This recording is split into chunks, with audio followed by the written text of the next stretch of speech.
നമസ്കാരം, ഗൾഫ് ടുഡേയിലേക്ക് ഏവർക്കും സ്വാഗതം. ഞാൻ ധന്യാരീന വർഗീസ്. നോക്കാം വാർത്തകൾ വിശദമായി.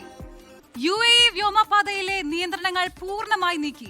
വിമാന സർവീസുകൾ പൂർണ്ണമായ സാധാരണ നിലയിലേക്ക് എത്തും.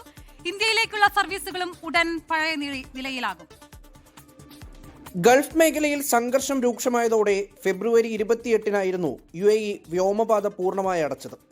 പിന്നീട് ഘട്ടം ഘട്ടമായി തുറന്നിരുന്നു. എന്നാൽ ചില നിയന്ത്രണങ്ങൾ തുടർന്നു. 2 മാസത്തിനു ശേഷം വ്യോമപാതയിലെ നിയന്ത്രണങ്ങൾ നീക്കുന്നതായി ജനറൽ സിവിൽ ഏവിയേഷൻ വിഭാഗം അറിയിച്ചു. നിലവിലെ പ്രവർത്തന സാഹചര്യങ്ങളും സുരക്ഷാ ക്രമീകരണങ്ങളും സമഗ്രമായി വിലയിരുത്തിയ ശേഷമാണ് നിയന്ത്രണങ്ങൾ നീക്കാൻ അതോറിറ്റി തീരുമാനമെടുത്തത്. വിവിധ വകുപ്പുകളുമായി ചേർന്ന് സുരക്ഷാ പരിശോധന നടത്തി. സംഘർഷ സമയത്ത് സഹകരിച്ച യാത്രക്കാരോട് സിവിൽ ഏവിയേഷൻ വിഭാഗം നന്ദി അറിയിച്ചു.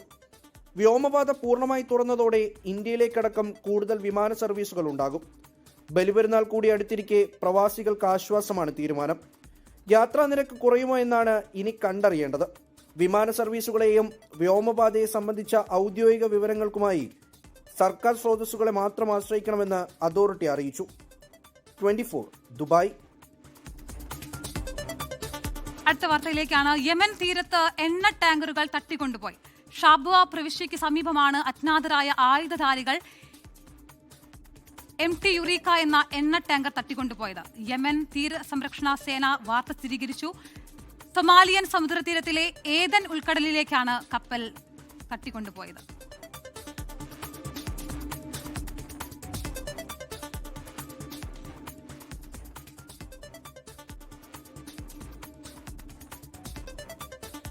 കേരളത്തിൽ നിന്നുള്ള ഹജ്ജ് വിമാന സർവീസ് തുടരുന്നു. സംസ്ഥാന ഹജ്ജ് കമ്മിറ്റി വഴിയിലുള്ള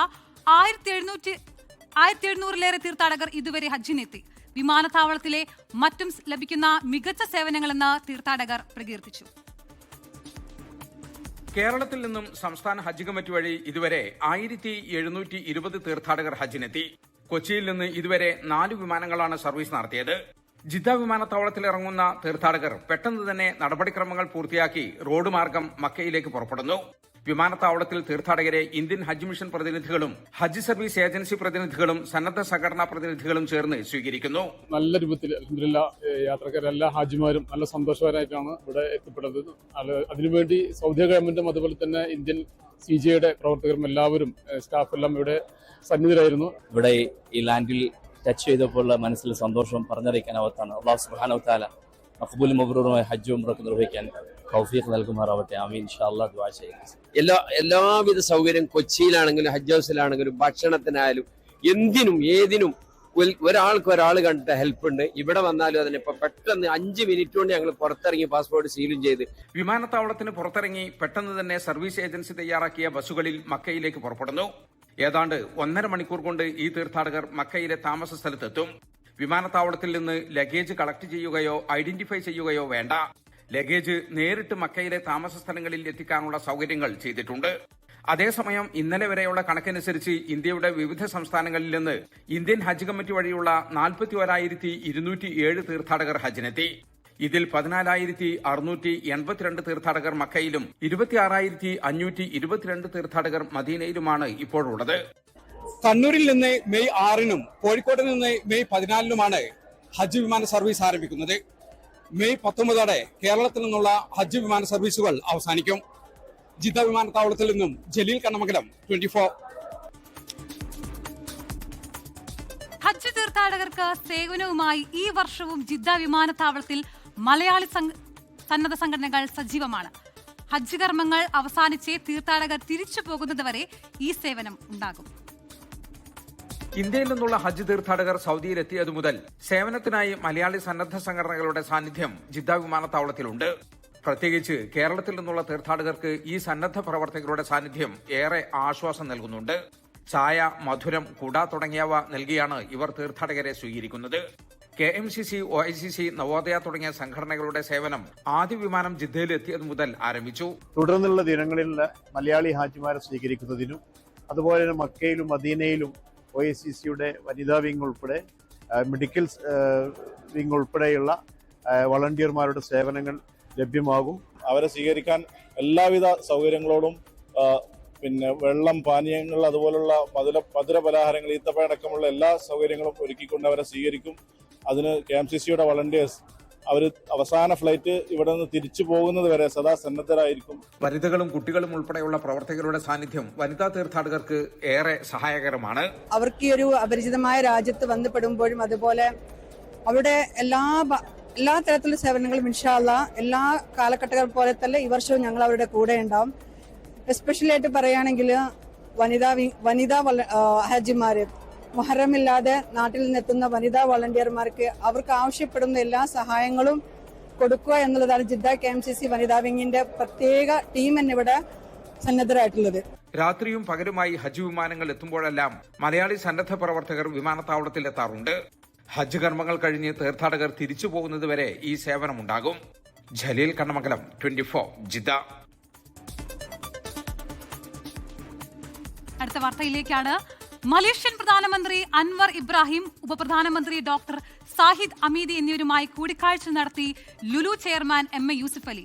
പുത്രജായയിലെ പ്രധാനമന്ത്രിയുടെ ഓഫീസിൽ വെച്ചായിരുന്നു കൂടിക്കാഴ്ച. മലേഷ്യയിലെ ഭക്ഷ്യ സംസ്കരണ കേന്ദ്രങ്ങളുടെ പ്രവർത്തനം കൂടുതൽ സജീവമാക്കുമെന്ന് കൂടിക്കാഴ്ചയിൽ MA യൂസഫ് അലി വ്യക്തമാക്കി. ലുലു ഗ്രൂപ്പിന്റെ പ്രവർത്തനങ്ങൾക്ക് എല്ലാവിധ പിന്തുണയും ഭരണ നേതൃത്വവും ഉറപ്പു നൽകി. കൂടുതൽ തൊഴിലവസരങ്ങളും പ്രാദേശിക വികസനവുമാണ് ലുലു സാധ്യമാക്കുന്നത്. മലേഷ്യയിലെ കർഷകർക്കും മികച്ച പിന്തുണ എന്നതാണ് നീക്കം.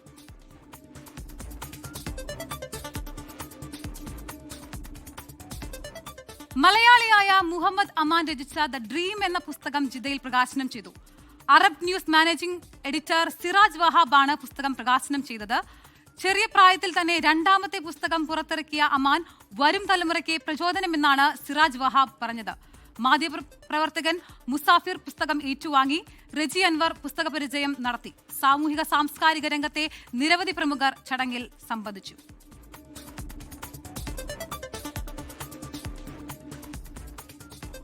അടുത്ത ഒരു സിനിമാ വിശേഷങ്ങളിലേക്കാണ്. മറ്റുള്ളവരുടെ അഭിപ്രായം കേട്ടല്ല സിനിമ കാണേണ്ടതെന്ന് മമ്മൂട്ടി. പലർക്കും അഭിപ്രായങ്ങൾ പറയാം, എന്നാൽ സിനിമ തിയേറ്ററിൽ കണ്ട് ഓരോരുത്തരും അഭിപ്രായം ഉണ്ടാക്കണമെന്നും മമ്മൂട്ടി പറഞ്ഞു. പാട്രിയറ്റ് സിനിമ കാണുവാൻ ദുബായിലെത്തിയപ്പോഴായിരുന്നു പ്രതികരണം. മമ്മൂട്ടി മോഹൻലാൽ ചിത്രമായ പേട്രിയോട്ട് ഇന്നലെ റിലീസായിരുന്നു. ദുബായിലെത്തിയേ സിനിമ കാണുകയുള്ളൂ എന്ന് മമ്മൂട്ടി നേരത്തെ അറിയിച്ചിരുന്നു. വൈകിട്ട് 4 മണിയോടുകൂടി മമ്മൂട്ടി ദേറ സിറ്റി സെന്ററിലെത്തി. തനിക്ക് 30-35 വയസ്സായി എന്ന് മമ്മൂക്ക തമാശ പറഞ്ഞത് ആരാധകരും അംഗീകരിച്ചു കൊടുത്തു.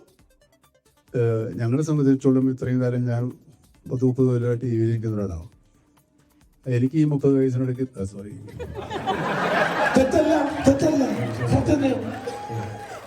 35 വയസ്സിനിടയ്ക്ക് സിനിമയ്ക്ക് പലതരത്തിലുള്ള അഭിപ്രായമാണ് ലഭിക്കുന്നത് എന്ന് മമ്മൂട്ടി പറഞ്ഞു. പകുതി ഭാഗം കൊള്ളാം, 1/4 ഭാഗം കൊള്ളാമെന്ന് പലരും അഭിപ്രായം പറയുന്നുണ്ട്. എന്നാൽ ഓരോരുത്തരും തിയേറ്ററിലെത്തി സിനിമ കാണണം, സ്വന്തമായി അഭിപ്രായമുണ്ടാക്കണം. സിനിമ ഏതായാലും ഇറങ്ങി പലതരത്തിലുള്ള അഭിപ്രായങ്ങളുണ്ട്. നല്ലതാണ്, ചീത്തയാണ്, പകുതി കൊള്ളാം, ബാക്കി കൊള്ളാം, 1/4 ഭാഗം കൊള്ളാം, അവസാനം കൊള്ളാം, ആദ്യം കൊള്ളാം, അങ്ങനെ ഓരോരുത്തർക്കും എല്ലാവർക്കും തോന്നിയ പോലെ അഭിപ്രായങ്ങൾ പറയാം. ഇത് നിങ്ങളിൽ പലരും കേട്ട് കാണും. അതൊക്കെ കേട്ടിട്ടാണ് നിങ്ങൾ വന്നിരിക്കുന്നത്. ഏതായാലും നിങ്ങൾക്ക് ഒരു അഭിപ്രായം ഉണ്ടാവുമല്ലോ, അത് തന്നെയാണ് വേണ്ടത്. ഈ സിനിമ പ്രേക്ഷകർക്ക് വേണ്ടി തന്നെയാണ്, ഉദ്ദേശിച്ച് തന്നെയാണ്, എല്ലാവർക്കും രസിക്കണമെന്ന തരത്തിലാണ് ഈ സിനിമ നിർമ്മിച്ചിരിക്കുന്നത്. നമ്മൾ കാണാത്തൊരു വിഷയമാണ്. ചില ആൾക്കാർ ഞങ്ങൾ പല പ്രാവശ്യമായിട്ട് കണ്ടിട്ടുള്ളതാണെന്ന് പറയുന്നവരുണ്ട്.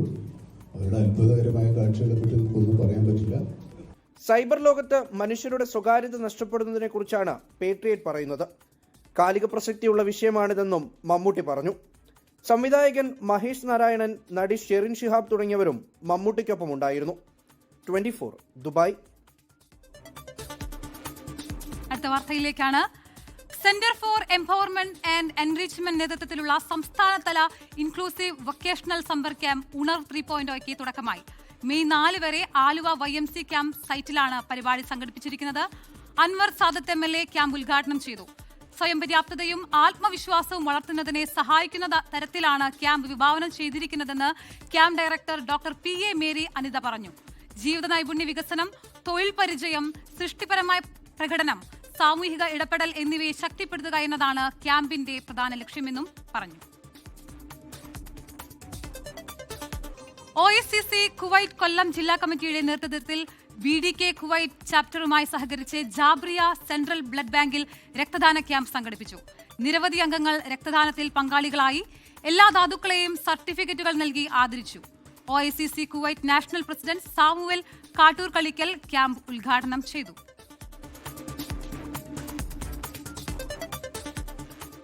അടുത്തൊരു വാർത്തയിലേക്കാണ്. കുവൈറ്റിൽ പ്രവാസി മലയാളി അന്തരിച്ചു. പത്തനംതിട്ട റാന്നി സ്വദേശി ജോൺ സാമുവലാണ് മരിച്ചത്.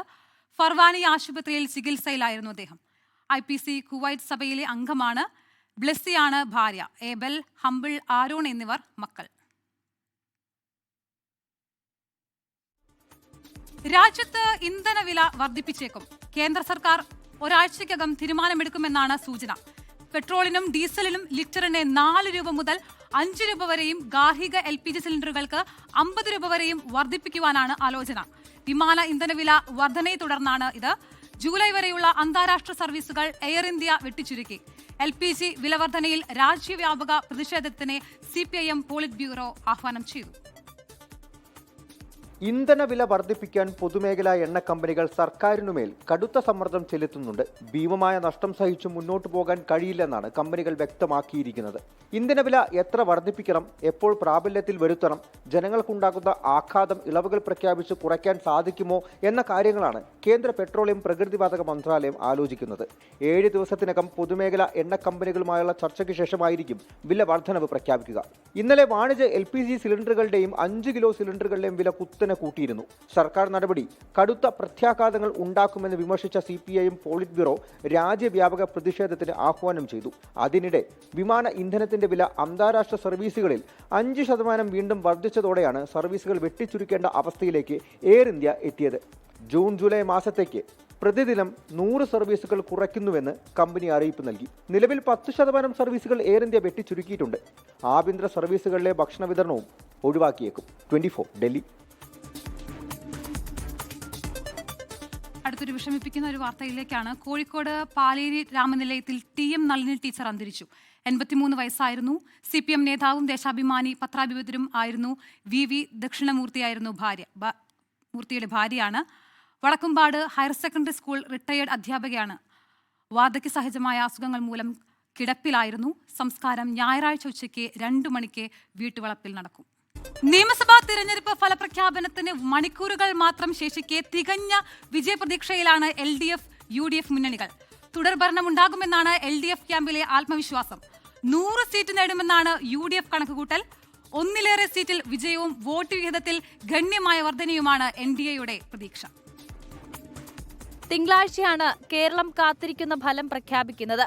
43 കേന്ദ്രങ്ങളിലായി നടക്കുന്ന 140 മണ്ഡലങ്ങളിലെ വോട്ടെണ്ണലിനുള്ള ഒരുക്കങ്ങൾ അന്തിമഘട്ടത്തിലാണ്. വോട്ടെണ്ണലിനായുള്ള സുരക്ഷാ സംവിധാനങ്ങൾ സജ്ജമെന്ന സംസ്ഥാന പോലീസ് മേധാവി Rawada Chandrasekhar. Full security plan തയ്യാറാക്കി നമ്മൾ എല്ലാ ജില്ലകളിലും എങ്ങനെയാണ് ആൻറ്റിസിപ്പേറ്റ് ചെയ്യുന്ന ലോ ആൻഡ് ഓർഡേഴ്സ് എവിടെയാണ്, അത് പ്രകാരം എങ്ങനെയാണ് നമുക്ക് ആവശ്യമുള്ള രീതിയിലുള്ള ഫോഴ്സിന് കരുതിയിട്ടുണ്ട്, അവർ ഡിപ്ലോയ് ചെയ്തു. അതുപോലെ തന്നെ പ്രിവെൻറ്റീവ് ആക്ഷൻ കൂടെ തുടങ്ങിയിട്ടുണ്ട് പോലീസ് ഭാഗത്തുനിന്നുണ്ട്. And we have taken action നമ്മുടെ കൂടുതലായിട്ടുള്ള CCTV നിരീക്ഷണം അതുപോലെ തന്നെ ഡ്രോൺ നിരീക്ഷണം കൂടെ കൂട്ടിയിട്ടുണ്ട് ഇതിലേക്ക്. ഫലപ്രഖ്യാപനത്തിന് 2 ദിവസം മാത്രം ബാക്കിയുള്ളപ്പോഴും മുന്നണികൾ അവസാനവട്ട കണക്കെടുപ്പിലാണ്. എക്സിറ്റ് പോൾ ഫലങ്ങളിൽ ഒന്നൊഴികെ എല്ലാം എതിരാണെങ്കിലും തുടർഭരണം ലഭിക്കുമെന്ന ഉറച്ച പ്രതീക്ഷയിലാണ് LDF. ഇന്ന് ഓൺലൈനായി ചേർന്ന മന്ത്രിസഭാ യോഗത്തിൽ മുഖ്യമന്ത്രി മന്ത്രിമാർക്ക് വിജയാശംസകൾ നേർന്നു. എക്സിറ്റ് പോൾ ഫലങ്ങൾ കൂടി അനുകൂലമായതോടെ UDFന്റെ ആത്മവിശ്വാസം ഇരട്ടിച്ചിട്ടുണ്ട്. 100 സീറ്റ് ലഭിക്കുമെന്നാണ് UDF കണക്ക്. എക്സിറ്റ് പോളുകൾ 14 മണ്ഡലങ്ങളിൽ ശക്തമായ ത്രികോണ മത്സരം പ്രവചിച്ച പശ്ചാത്തലത്തിൽ NDAയും വിജയപ്രതീക്ഷയിലാണ്. അക്കൗണ്ട് തുറക്കുന്നതിനപ്പുറം വോട്ടുവിഹിതം കുത്തനെ ഉയർത്താനാകുമെന്നാണ് പ്രതീക്ഷ. 24 തിരുവനന്തപുരം. അടുത്തൊരു ഫ്ലെക്സ് വിവാദവുമായി ബന്ധപ്പെട്ടൊരു വാർത്തയിലേക്കാണ്. കേരളം ആർക്കൊപ്പം എന്നറിയാൻ 2 ദിവസം മാത്രം ബാക്കി നിൽക്കെ കോൺഗ്രസിൽ ഫ്ലെക്സ് യുദ്ധം കനക്കുന്നു. ഇടുക്കി തൊടുപുഴയിലും എറണാകുളത്തും കണ്ണൂരിലും കൊല്ലത്തും VD സതീശന് വേണ്ടി ഫ്ലെക്സുകൾ പ്രത്യക്ഷപ്പെട്ടു. VD സതീശനെ പിന്തുണച്ച മുസ്ലിം ലീഗ് നേതൃത്വത്തിന് എതിരെ ഒരു വിഭാഗം പ്രവർത്തകർ മലപ്പുറത്ത് ബാനർ കെട്ടി. തൊടുപുഴയിലാണ് കോൺഗ്രസിലെ ഫ്ലെക്സ് യുദ്ധം കൊടുമ്പിരി കൊള്ളുന്നത്. VD സതീശനെതിരെ പോസ്റ്റർ പ്രത്യക്ഷപ്പെട്ട തൊടുപുഴയിൽ ഇന്നുയർന്നത് കൂറ്റൻ ഫ്ലെക്സ് ബോർഡ്. പട നയിച്ചവൻ നാടു നയിക്കുമെന്നും നിലപാടിന്റെ രാജകുമാരന് അഭിവാദ്യമെന്നുമാണ് ഫ്ലെക്സ്. ടീം UDF തൊടുപുഴ എന്ന പേരിലാണ് ഫ്ലെക്സ് സ്ഥാപിച്ചിരിക്കുന്നത്. നേരത്തെയും തൊടുപുഴയിൽ VD സതീശനു വേണ്ടി ഫ്ലെക്സ് ബോർഡുകൾ ഉയർന്നിരുന്നു. VD സതീശനെ നിയുക്ത മുഖ്യമന്ത്രിയെന്ന് വിശേഷിപ്പിച്ച് കണ്ണൂർ ഇരിക്കൂറിലും എറണാകുളം കങ്ങരപ്പടിയിലും ഫ്ലക്സുകൾ പ്രത്യക്ഷപ്പെട്ടു. ആലുവ പുളിഞ്ചോട്ടിൽ VD സതീശനെതിരെ പോസ്റ്റർ പ്രത്യക്ഷപ്പെട്ടു. VD സതീശൻ PR പണി അവസാനിപ്പിക്കണമെന്നാണ് പോസ്റ്ററിൽ പറയുന്നത്. അതിനിടെ VD സതീശനെ പിന്തുണച്ച് നിലപാട് സ്വീകരിച്ച മുസ്ലിം ലീഗ് നേതൃത്വത്തിനെതിരെ മലപ്പുറം കോട്ടക്കലിൽ ബാനർ സ്ഥാപിച്ചു. നേതാക്കൾ VD സതീശന്റെ PR ചതിക്കുഴിയിൽ വീഴരുതെന്നും മുഖ്യമന്ത്രിയെ കോൺഗ്രസ് ഹൈക്കമാൻഡ് തീരുമാനിക്കട്ടെ എന്നുമാണ് ബാനർ. പച്ചപ്പട മലപ്പുറം എന്ന പേരിലാണ് ബാനർ സ്ഥാപിച്ചത്. സമൂഹമാധ്യമങ്ങളിൽ ദൃശ്യങ്ങൾ പ്രചരിച്ചതിന് പിന്നാലെ ബാനർ സ്ഥലത്തു നിന്നും നീക്കി. വിവിധ ബ്യൂറോകൾക്കൊപ്പം ന്യൂസ് ഡെസ്ക് 24.